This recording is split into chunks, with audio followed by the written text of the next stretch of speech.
True forgiveness is forgetting. What do you mean? Like forget it, Doug? Yeah, that's true forgiveness. That's the art of forgiveness. But we're not taught that way. We're taught to dredge up the past. We dredge it up for ourselves. We dredge it up against others.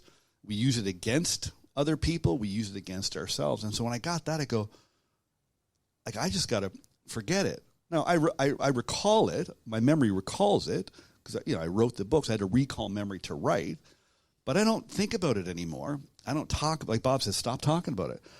Bob, it's not that easy. Okay, Doug. All right.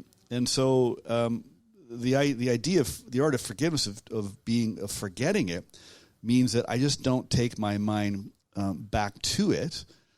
Because if you do, if there's negative associations to your memory, I remember this Wallace Waddles in The Science of Getting Rich talked about it too. I picked it up there. And if I kept going back to the past, I'm going to trigger the emotions. And a lot of people, I talk to a lot of people, and they say, I'm triggered by my past. I go, yeah, because you haven't forgiven the past. No, Doug, I've got this and I got that. This, I'm taking these pills. But I said, you got it wrong. I'm sorry. You don't have to feel the way that you feel. You are in charge of how you feel. Now, people don't like that when I say that, because you're locked into a narrative that is a long-term narrative that's been running for about 50 plus years. Post-war psychology went a certain direction, and there's this widely accepted fallacy that you can't take control of your unconscious with your thinking mind, and that's not true. I found out that it's true, and so I just said, I'm just going to practice the art of forgiveness, which is forgetting. Don't look backwards on the past. It makes me think of Maxwell Maltz in Psycho-Cybernetics, where he talks about therapeutic forgiveness, which is to forget. It is to let go. And he would say it would be like having a wound, and if you're not letting it go, it can't heal. The wound cannot heal. It's like having an open wound then, if you're going to forgive but not forget.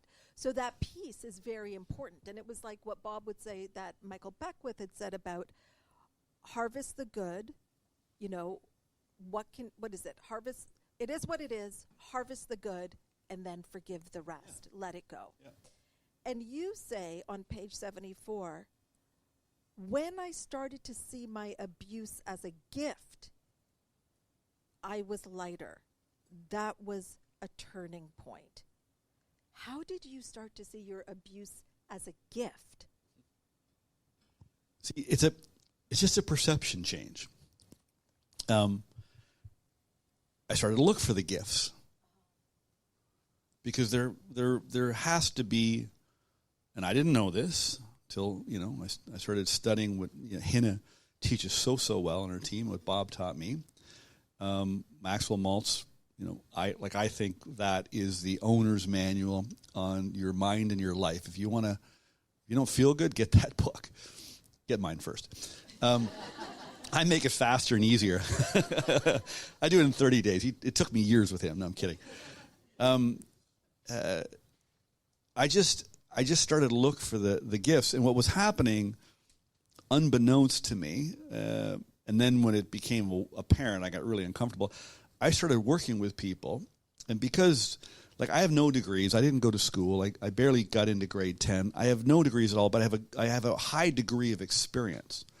I've experienced everything. The only thing I don't think I've done, I haven't gone to war, and I didn't do heroin. But I've been adopted, I've been abused, alcohol abuse, drug abuse, bankruptcy, failed marriages, health problems, the whole shebang.